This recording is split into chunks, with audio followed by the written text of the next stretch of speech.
जे जोंनि बर' रायजो राजाफ्रा जे दिनै BKWSआव जिहेतु जोङो हाबनानै दङ, दा बेवहाय हाबनानै दंब्लाबो दिनै गवालपारायाव थानाय जि बर'फोरनि समस्या आरो सनितपुर बिश्वनाथनि जि बर' कछारी वेलफेयार अट'नमास काउन्सिलाव जे हाबै जि समस्या, बै समस्याफोरखौबो लानानै जिहेतु सावरायनाय जायो। दा बेवहाय मोननैसो खोथाया जे जोंनि बिटिआरनि बायजोआव जे जों दिनै बर' कछारी वेलफेयार अट'नमास काउन्सिल मोनबाय, दिनै बर' कछारी वेलफेयार अट'नमास काउन्सिलखौ मोनदोंब्लाबो जे माखासे जिहेतु दफाफोर, बे दफाफोरा जिहेतु मावफुंजायाखै, बे मावफुंजायैनि सायाव दिनै गोबां जोंनि खौसेथि बर' सुबुं आफादा बेहाय दाबि जोङो दैखांदों। बे आसामाव जानो गोनां जे फैगौ 9 एप्रिलाव जि असम बिधानसभानि जि इलेक्सन दङ, दा बेवहाय जोङो जोंनि जि इलेक्सन मेनिफेस्ट', बे जोंनि माखासे डिमान्डफोरखौ बे मेनिफेस्ट'आव सोसनबाय बा सोसननानै दोनदों। बेहायनि माखासे दाबिफ्रा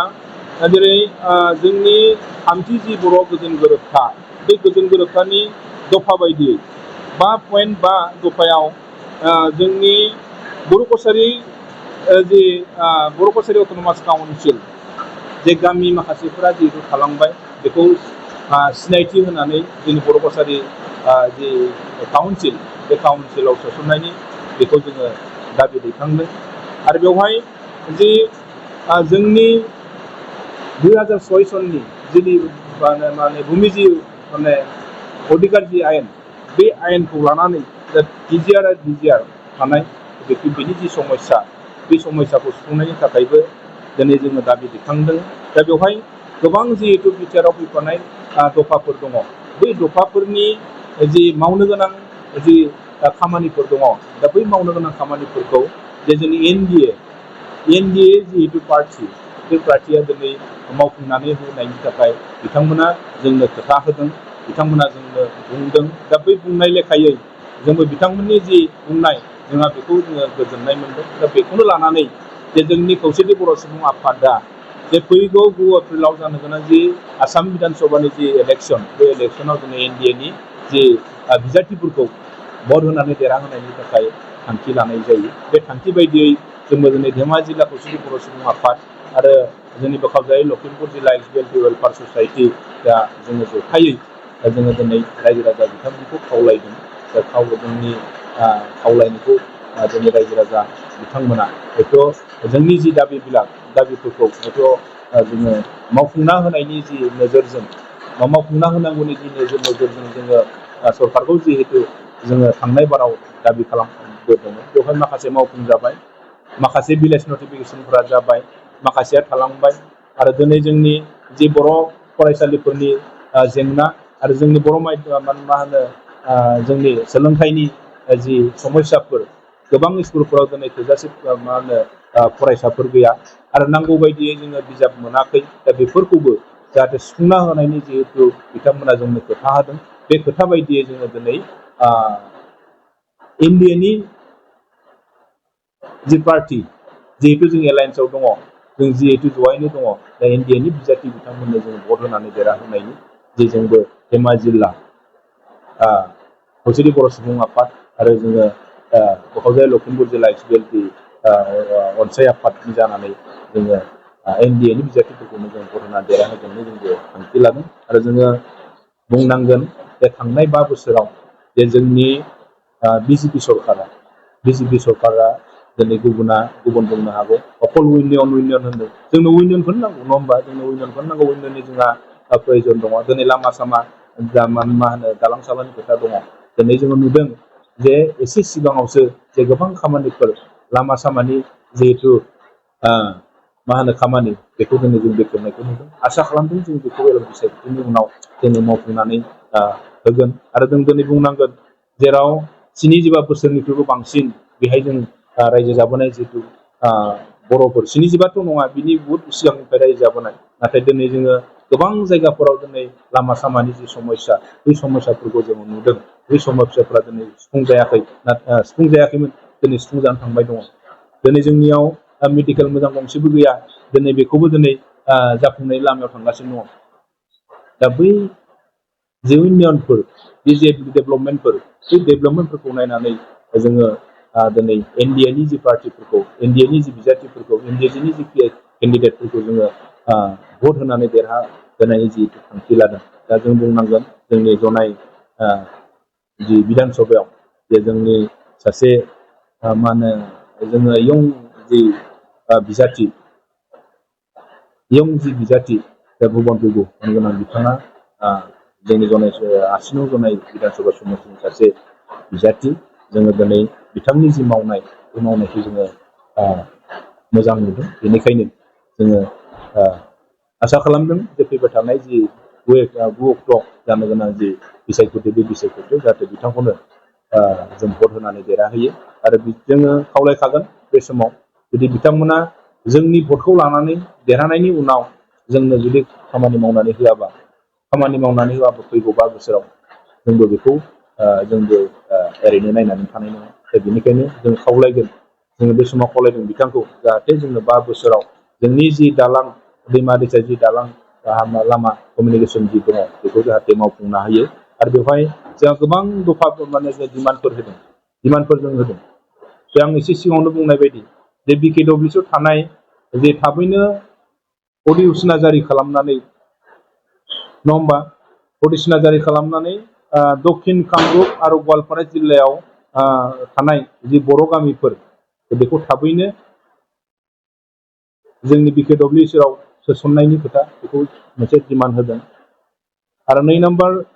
नाम्बार जि दफा बेवहाय सनितपुर आरो बिश्वनाथ जिल्लानि गामिफोरखौ BKWसियाव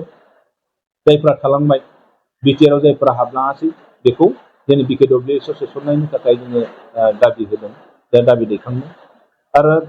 4 नाम्बार दाबियाव दङ जोंना BKWसिनि माने समष्टिया BKWसिनि समष्टिया गासै 36टाल' समष्टि दा बेखौ 40टा खालामनांगौ होननानै जों मोनसे डिमान्ड होदों 36आथ' दिनै समष्टिया जाबाय नाथाय 40टा बेखौ माने 36निफ्राय 40टासिम लांनांगौ होननानै जोङो बेखौ डिमान्ड खालामदों आरो बर' कसारि वेलफेयार अट'नमास काउन्सिलखौ जोङो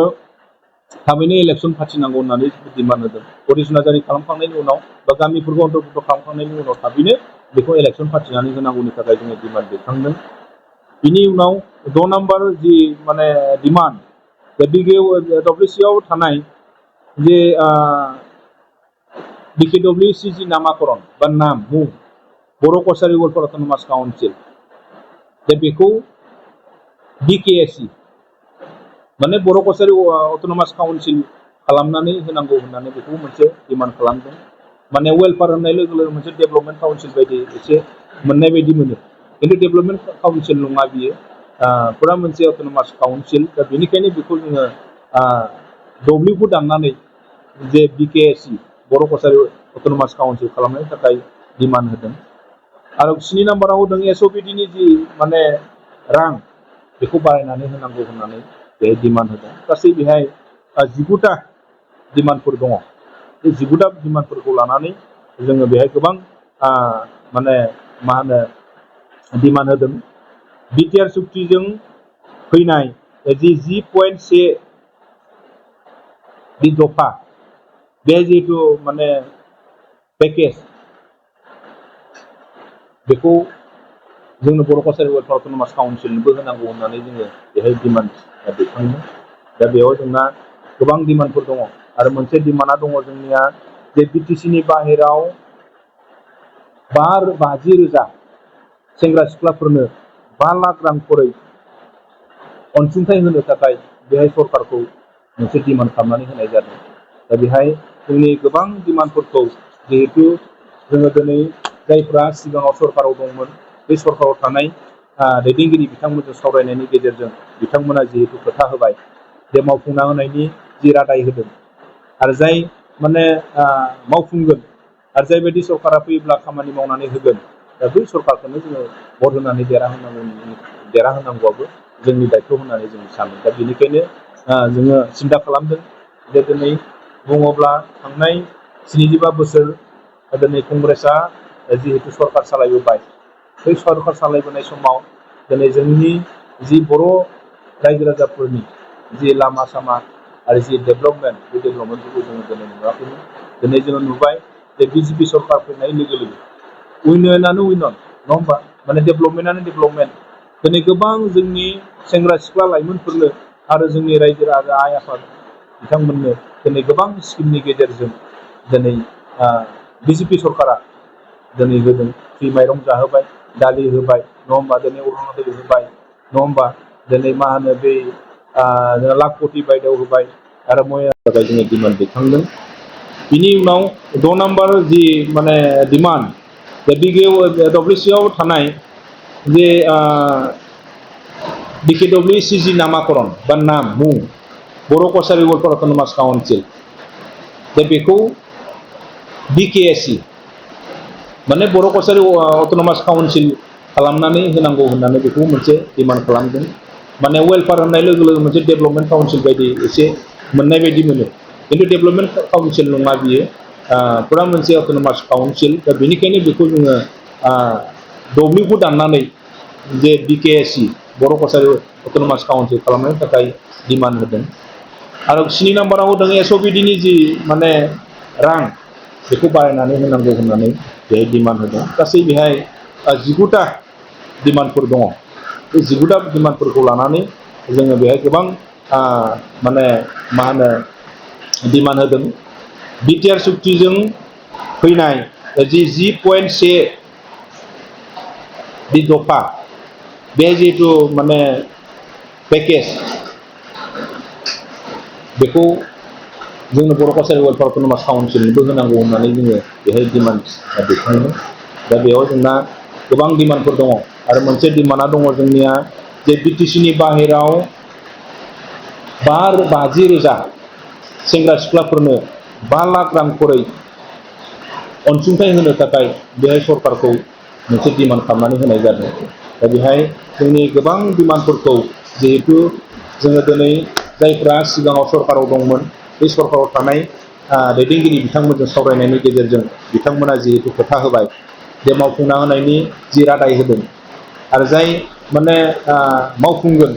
आरो जायबायदि सरकारा फैयोब्ला खामानि मावनानै होगोन दा बै सरकारखौनो जोङो भट होनानै देरहाहोनांगौआबो जोंनि दायथ' होननानै जों सानो दा बेनिखायनो जोङो सिन्था खालामदों जे दिनै बुङोब्ला थांनाय 75 बोसोर दिनै कंग्रेसआ जिहेतु सरकार सालायबोबाय बै सरकार सालायबोनाय समाव दिनै जोंनि जि बर' रायजो राजाफोरनि जि लामा सामा आरो जि डेभेलपमेन्ट बे डेभेलपमेन्टफोरखौ जोङो दिनै नुवाखैमोन दिनै जोङो नुबाय जे बिजेपि सरकार फैनाय लोगो लोगो उइननानो उइनन नङा होमबा माने डेभेलपमेन्टआनो डेभेलपमेन्ट दिनै गोबां जोंनि सेंग्रा सिख्ला लाइमोनफोरनो आरो जोंनि रायजो राजा आइ आफाद बिथांमोननो दिनै गोबां स्किमनि गेजेरजों दिनै बिजेपि सरकारा दिनै होदों फ्रि माइरं जाहोबाय दालि होबाय नङा होमबा दिनै अरुनदय होबाय नङा होमबा दिनै मा होनो बै लाखपति बायदेव होबाय आरो निजुत मयना आसनि होबाय नङा होमबा आरो बाबु माने मा होनो जि आसनि होनायनि जिहेतु खोथा दङ नङा होमबा CMAआवबो दिनै जोंनि लाइमोनफोरनो 2 लाख होनायनि खोथाखौ दिनै बुंबाय नङा होमबा दिनै जोंनो मा होआखै गोबां जोंनो बिजेपि सरकारा होदों नाथाय जोङो बेखौ माबायदि लादों जों बेखौ मिथिया दा जियानो जा जोङो खावलायगोन जोंनि रायजो राजा आइ आफा रायजो राजा बिथांमोनखौ जों खावलायगोन जे दिनै फैबाय थानाय जि 9 अक्ट' जि बिधान सभानि जि इलेक्सन बे इलेक्सनाव जाहाथे जोंनि धेमाजि जिल्लायाव 3 समस्ति दङ बे 3 समस्तियावबो जे जोंनि NDAनि बिजाथि भारतीय जनता पार्टीनि जि बिजाथिफोर दङ सोरबाया थानो हागौ जेनेबा बिटिआरनि बायजोआव सोरबा AGP थानो हागौ सोरबा माने मा होनो